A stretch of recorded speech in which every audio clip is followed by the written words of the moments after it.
ঈদুল আজহায় বড় পর্দায় আসছে শাকিব খানের নতুন সিনেমা রকস্টার।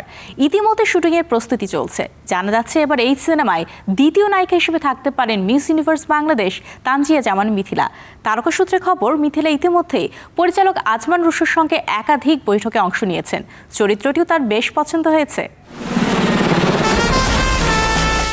প্রিন্স ছবির শুটিং শেষে 2 সপ্তাহের বিরতির পর শুরু হবে শাকিব খানের ঈদুল আজহার রকস্টারের কাজ।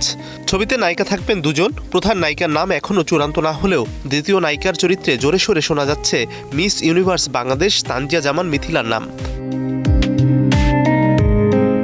পরিচালক আজমান রুশো এবং মিথিলা এ নিয়ে চুপ থাকলেও সূত্রের খবর, মিথিলা ইতিমধ্যেই পরিচালকের সঙ্গে একাধিক মিটিংয়ে বসেছেন এবং চরিত্রটি তার পছন্দ হয়েছে। ছবির প্রধান নায়িকা হতে পারেন বাংলাদেশ বা পাকিস্তানের কোনো জনপ্রিয় তারকা। তবে পরিচালক এবং প্রযোজনা প্রতিষ্ঠান চূড়ান্ত না হওয়ায় এখনই নাম প্রকাশ করছেন না।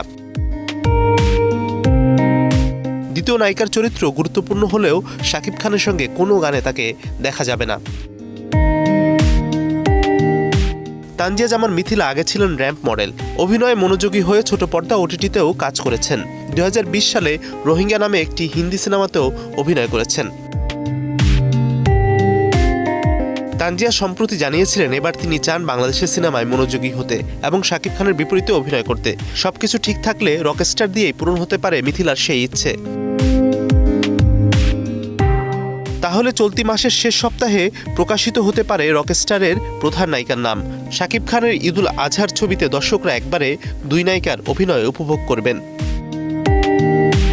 Mazharul Tamim, star entertainment.